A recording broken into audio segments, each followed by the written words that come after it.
그러면 우리 이제 말씀과 순종으로 하나님을 향하여 하나님 앞에 기도하겠습니다. 오늘 우리들에게 주시는 하나님의 말씀은 에스겔 15장 1절로 8절까지의 말씀인데요. 제가 봉독하지요. 여호와의 말씀이 내게 임하여 이르시되 인자야 포도나무가 모든 나무보다 나은 것이 무엇이랴. 숲속의 여러 나무 가운데에 있는 그 포도나무 가지가 나은 것이 무엇이랴. 그 나무를 가지고 무엇을 제조할 수 있겠느냐? 그것으로 무슨 그릇을 걸 못을 만들 수 있겠느냐? 불에 던질 땔감이 될 뿐이라. 불이 그 두 끝을 사르고 그 가운데도 태웠으면 제조에 무슨 소용이 있겠느냐? 그것이 온전할 때에도 아무 제조에 합당하지 아니하였거든 하물며 불에 살라지고 탄 후에 어찌 제조에 합당하겠느냐? 그러므로 주 여호와께서 이같이 말씀하셨느니라. 내가 숲풀 가운데 있는 포도나무를 불에 던질 땔감이 되게 한 것 같이 내가 예루살렘 주민도 그같이 할지라. 내가 그들을 대적한즉 그들이 그 불에서 나와도 불이 그들을 사르리니 내가 그들을 대적할 때 내가 여호와인 줄 너희가 알리라. 내가 그 땅을 황폐하게 하리니 이는 그들이 범법함이니라. 나주 여호와의 말이니라 하시니라. 아멘. 오늘 이 말씀을 의지해서 열매 맺는 삶이라는 제목으로 말씀을 드립니다. 구약 성경에서는 이스라엘을 포도나무로 비유하고 있습니다. 또 신약 성경에서는 영적인 이스라엘인 우리 성도들의 모임인 교회를 또한 포도나무로 비유하고 있습니다. 왜 성경은 많고 많은 나무 가운데서 왜 포도나무를 이스라엘로 비유하고 있는 것일까요? 그것은 그 열매 때문입니다. 포도 열매가 귀하기에 그 포도나무를 모든 나무들보다도 오히려 귀하게 여긴다는 뜻입니다. 그런데 그 포도나무에 열매가 없다면 어떻게 되겠습니까? 열매를 맺지 않는 포도나무. 그 포도나무는 아무짝에도 쓸모 없는 나무가 된다는 것입니다. 오늘 우리가 함께 읽은 본문 말씀도 이스라엘을 포도나무에 비유하면서 포도나무에 열매가 맺혀지지 않는다면 땔감으로 쓰일 수밖에 없다고 말씀하면서 열매가 있어야 된다. 열매 맺는 자가 되어야 한다고 우리에게 강조해 주고 있는 것입니다. 포도나무는요, 그 재질이 굉장히 약하다 그래요. 그래서 무슨 백향목나무라든가 잣나무라든가처럼 다른 용도에 쓸 수가 없답니다. 오늘 본문 말씀은 그릇을 걸 못도 만들 수 없는 나무다. 그렇게 표현하고 있지 않습니까? 그만큼 그 포도 그 나무 재질이 무르대요. 그래서 정말 열매가 없는 포도나무란 땔감으로밖에 쓸 수 없는 그런 보잘것없는 나무가 될 뿐이라고 하는 것이죠. 그래서 포도나무는 반드시 열매로 얘기해야 하는 나무입니다. 열매가 없다면 그 어떤 나무보다도 보잘것없는 가치 없는 나무가 되기 때문인 것입니다.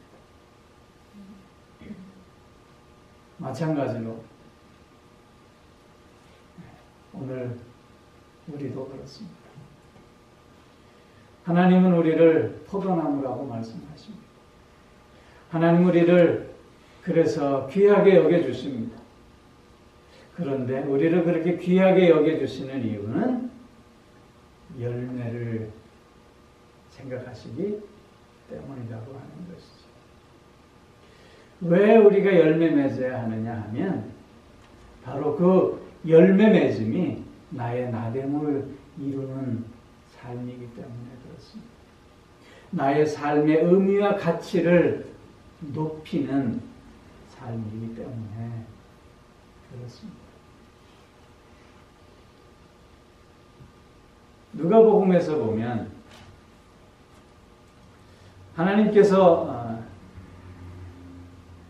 그 포도 과원에 감람나무를 무화과 나무를 하나 심어요. 그리고 거기에 거름을 주고 잘 보살펴서 열매를 수확하기를 원합니다. 근데 3년이 지나도록 열매가 맺지 않아요. 그러자 과원주구에게 그 주인이 이 나무를 잘라버리라고 얘기해요. 그때 과원주기가 올해만 참아다가 내가 땅을 더 깊게 파고 거름을 더 주어서 이 나무를 한번 잘 보살펴 볼 테니 올해도 만약에 열매가 열리지 않는다면 그때는 잘라버리겠다, 찍어버리겠다라고 그렇게 말하고 있는 내용이 있습니다. 열매가 맺지 않는 나무, 그것은 찍어져서 불에 던져질 수밖에 없는 나무라고 하는 것을 강조해 주고 있는 것입니다. 여러분, 우리는 특별히 하나님의 이런 인도하심과 보살핌 속에서 늘 열매를 맺어가는 삶을 살아가야 하는데, 그러면 우리가 맺어야 할 열매란 어떤 것이겠느냐 하는 것이죠. 두 가지로 저는 생각해 보려고 합니다. 성경 전체의 요강을 예수님은 뭐라고 말씀하셨죠? 하나님을 사랑하고 이웃을 사랑하는 것이라고 말씀하십니다. 여러분, 하나님을 사랑한다고 하는 것은 하나님을 닮는다고 하는 뜻입니다. 하나님을 닮는다고 하는 뜻은 우리의 삶 속에 그 인격의 거룩함을 이루어 간다는 뜻입니다. 그렇게 우리가 맺어야 할 열매 첫 번째는 바로 이 거룩의 열매인 것입니다. 이 거룩의 열매를 통해서 우리의 신앙 인격이 성숙되어져 가야 하는 것이고, 이 거룩의 열매를 통해서 우리는 하나님의 성품을 갖고 그 하나님의 성품을 또한 드러낼 수 있어야 한다는 것이죠. 성령의 열매를 맺는 삶을 살아갈 수 있어야 한다는 것입니다. 그리고 또 하나의 우리가 맺어야 할 열매는 바로 너에게 유익이 되는 유익의 열매를 맺어야 한다는 것입니다. 내 이웃을 내 몸처럼 사랑하라 라고 했는데 그 말씀의 의미는 너에게 유익이 될 수 있어야, 서로에게 유익이 될 수 있어야 함을 강조하고 있는 것입니다. 여러분, 어제가 9월 11일이었죠? 9/11. 벌써 20년이 지났습니다. 20년 전에 일어난 9/11의 이 사건은 미국을 깜짝 놀라게 했을 뿐만 아니라 전 세계를 경악케 했던 테러였죠. 미국은 그 사건 이후에 테러와의 전쟁을 선포하면서 20년 동안 힘으로 그 테러리즘과 싸워서 그 테러를 다 이렇게 억제하려고 했는데 결과는 오늘 실패로 끝마치고 있는 것을 보게 됩니다. 미국뿐만 아니라 세계 곳곳에서도 아직도 테러가 계속해서 일어나고 있는 겁니다. 여러분, 테러리즘 혹은 테러라고 하는 것은 자신의 정치적 혹은 종교적 목적을 위해서 수단과 방법을 가리지 않고 생명을 살상하거나 재산적 피해를 줌으로 말미암아 공포심을 조성해서 자신들의 목적을 달성하려고 하는 그런 모습을 말하고 있습니다. 저들이 겉으로 내거는 저들의 목적은 저들의 표현으로 하면 숭고한 것입니다. 그것이 궁극적으로는 인류의 선이 될 수 있음을 얘기합니다. 그러나 그것을 이루는 방법에 있어서 자신을 먼저 희생해서 이루어가는 것이 아니라 남의 희생을 통해서 그것을 이루고자 함은 저들이 내거는 그 겉모습이 아무리 허울 좋은 모습으로 비춰진다 할지라도 그것은 참일 수 없는 것이고 그것은 진실일 수 없는 것입니다. 이런 테러는 생명을 경시하는 것이고 또한 반사회적이고 반인륜적인 모습이 아닐 수 없는 것이죠. 우리가 매제할 이 서로에게 덕이 되고 서로에게 유익이 되어야 한다는 이 유익의 열매와는 전혀 반대되는 모습이 아닐 수 없는 것이죠. 특별히 오늘 우리가 사는 이 시대는 언제 어디서 어떤 일이 일어날지 모르는 불확실한 세상에 살고 있습니다. 이러한 때에 우리가 정말 맺어야 할 열매 가운데 하나는 서로에게 유익이 되는 삶을 살아갈 수 있어야 한다는 것입니다. 거룩의 열매와 유익의 열매를 맺어가는 삶을 우리가 살 때 우리는 나의 나됨을 이루어가는 것이고 또한 나의 삶의 의미와 가치를 더욱더 높여가는 것이 될 수 있는 것이죠. 여러분, 성령의 열매가 9가지가 따로 달려있는 것이 아니라 한 열매에 9가지 속성이듯이 거룩의 열매와 유익의 열매 또한 따로 있는 것이 아니라 하나의 열매라고 하는 걸 우리는 또한 잊지 않아야 합니다. 하나님의 성품을 닮아가는 거룩의 열매를 맺어가는 사람들은 그 거룩한 성품을 통해서 남에게, 이웃에게 유익을 주는 사람이 될 수밖에 없기 때문인 것이죠. 여러분, 그렇기에 오늘 우리의 삶에서 몇 가지를 좀 점검해 보았으면 좋겠습니다. 첫째는 나는 진실한가? 나는 하루하루를 진실되게 살고 있는가? 이것을 우리는 확인할 수 있어야 할 것입니다. 또 하나는 나는 친절한가? 나는 만나는 모든 사람에게 정말 내 마음을 다해서 미소로 다가가는, 선한 말로 다가가는, 친절함으로 상대를 대하고 있는가 모를 수 있어요. 또한 나는 상대의 인격을 존중하고 인정해주고 있는가를 또한 물을 수 있어야 합니다. 그래서 늘 함께하고픈 사람이 되고자 하는가 확인해 볼 수 있어야 하겠다는 것입니다. 그리고 늘 감사하는 삶을 살고 있는가 물을 수 있어야 합니다.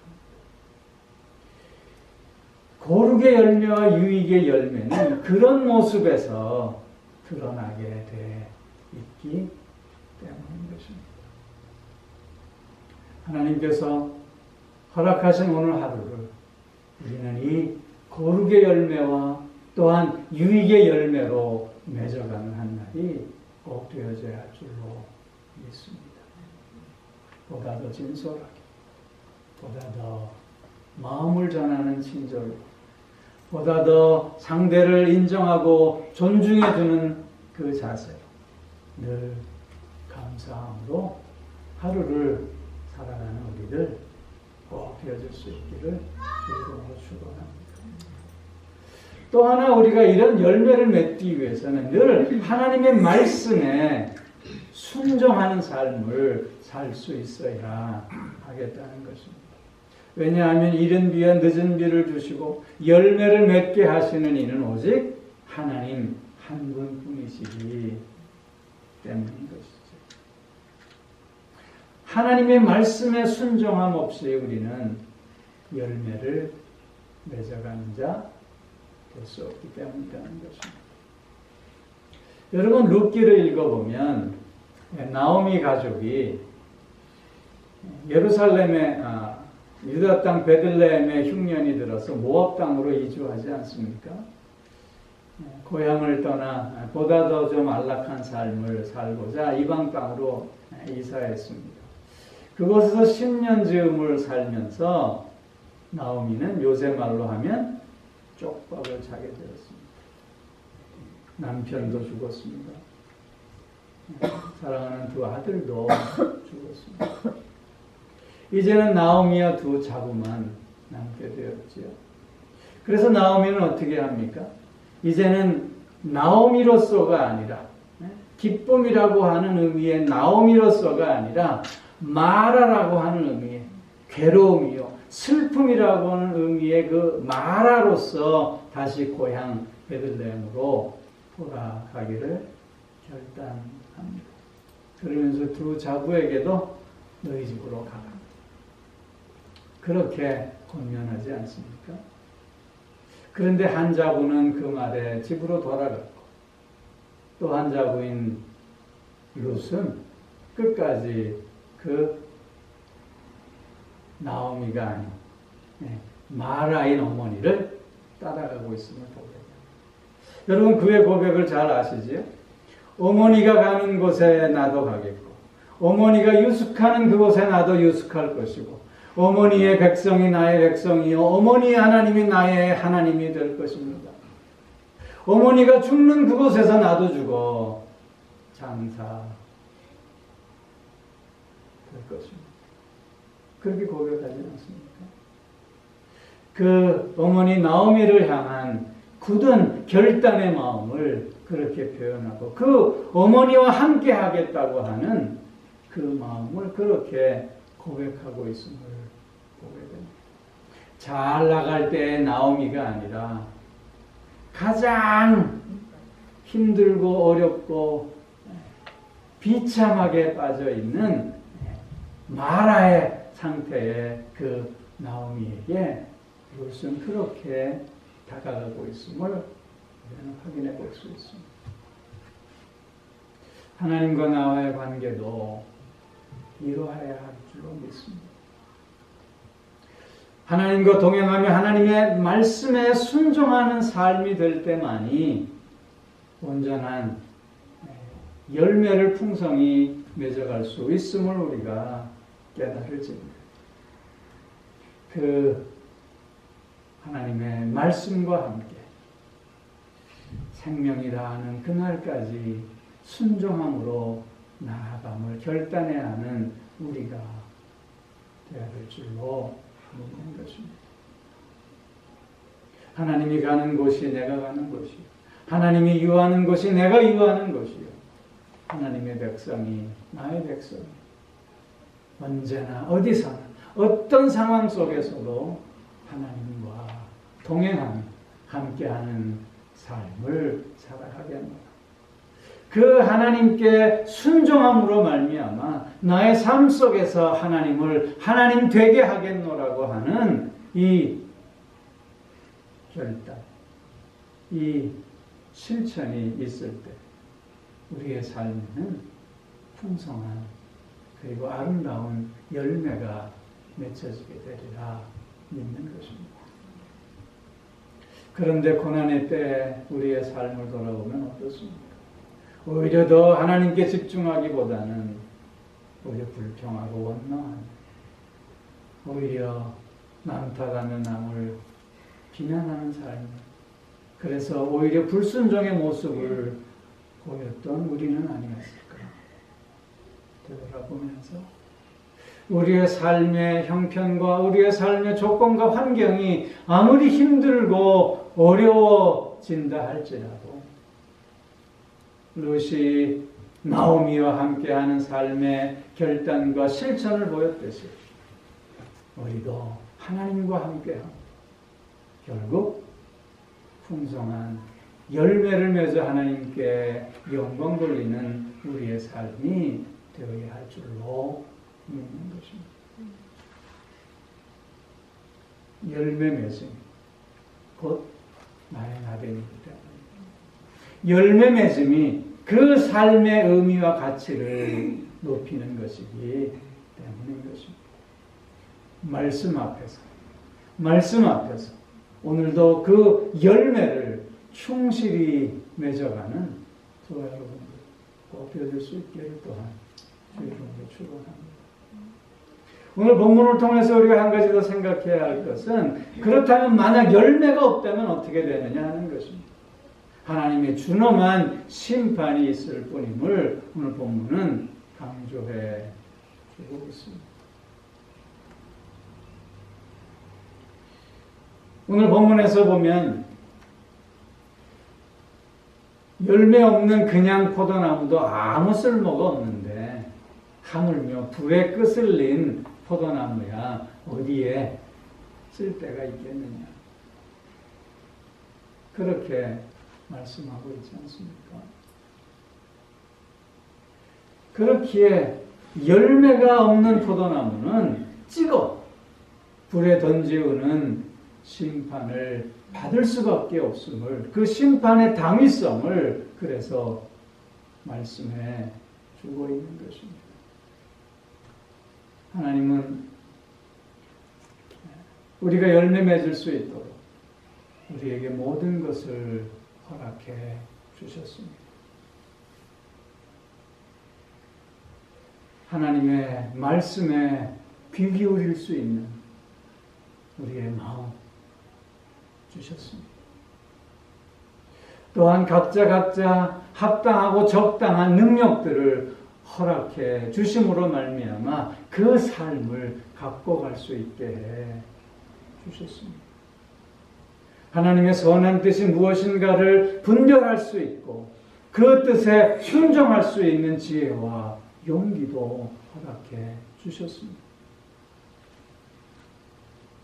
또한 하나님의 뜻 앞에서 더 바르고 올곧은 삶을 살아가게 하시기 위해서 우리에게 양심도 허락하여 주셨습니다. 그러나 그럼에도 불구하고 우리가 열매 맺지 못한다면 하나님은 심판하실 수밖에 없다고 오늘 본문을 통해서 우리에게 경고해 주고 있는 것입니다. 하나님은 우리의 변화의 성숙을 통해서 진보하는 삶을 바라셨지만 이스라엘은 오히려 퇴보하는 삶을 살았습니다. 하나님은 이스라엘 백성에게 순종의 삶을 바라셨지만 이스라엘은 오히려 하나님을 배반하고 패역하는 삶을 살았습니다. 하나님은 이스라엘에게 거룩한 예배를 원하셨지만 이스라엘은 오히려 우상 숭배에 빠지고 말았습니다. 하나님은 이스라엘에게 보다 더 하나님의 백성다운 거룩한 삶을 원하셨지만 그러나 저들은 형식과 위선으로 그 삶의 질을 떨어뜨리고 말았습니다. 하나님은 이스라엘에게 헌신할 수 있는, 봉사할 수 있는 기회들을 허락해 주셨지만 그러나 이스라엘 백성은 오히려 게으름으로 그 기회들을 간과했고 오히려 자기의 욕심을 채우는 시간으로 사용해버리고 말았던 것입니다. 하나님은 이스라엘에게 유혹에 저항하기를 원하셨지만 그러나 이스라엘은 오히려 유혹에 굴복당하고 말았습니다.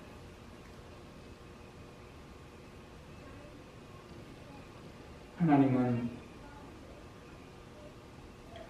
이스라엘을 위해서 모든 것을 다 허락하시고 준비해 주시는 가운데 이스라엘의 이스라엘다움을 바라셨지만 그러나 저들은 오히려 이방 사람들보다 더 못한 삶을 살아버리고 말았던 것입니다. 하나님은 이스라엘 백성들에게 오래 참으심으로 말미암아 회개의 기회를 허락하셨거나 오히려 이스라엘 백성들은 그러한 하나님을 만홀히 여기고 말았던 것입니다.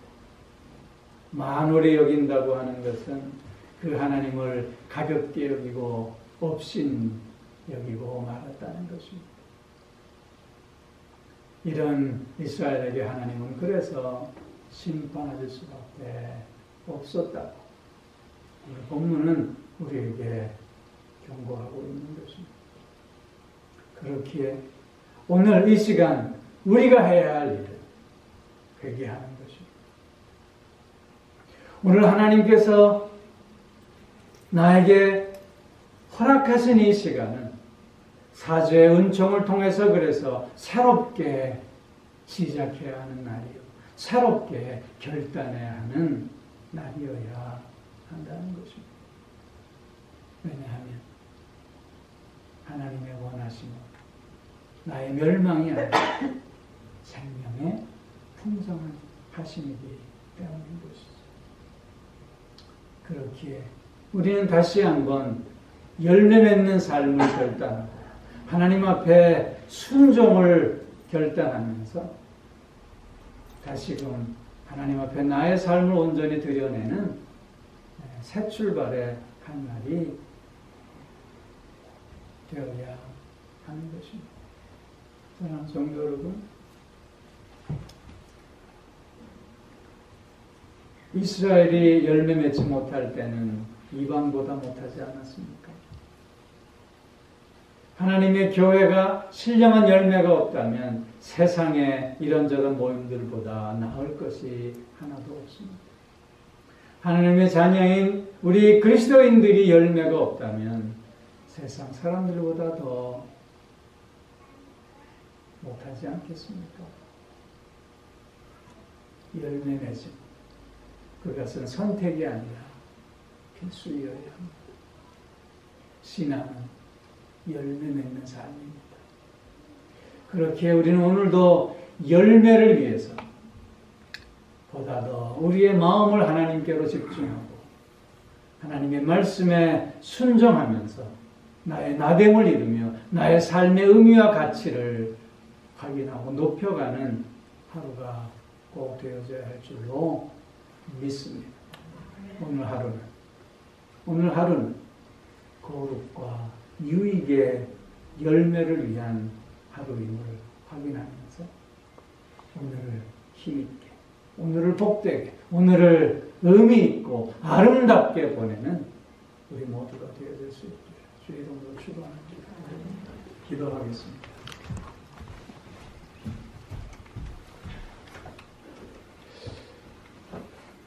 사랑의 아버지 하나님,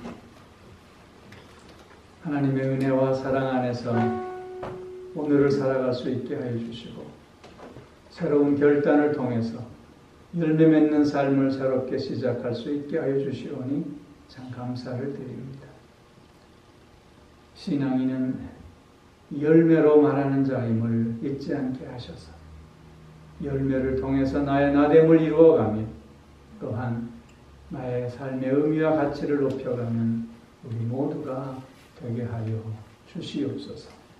거룩의 열매와 유익의 열매를 통해서 하나님께 영광이 되며 또한 그 삶의 풍성함을 누리고 나누는 우리 모두가 되게 하여 주시옵소서.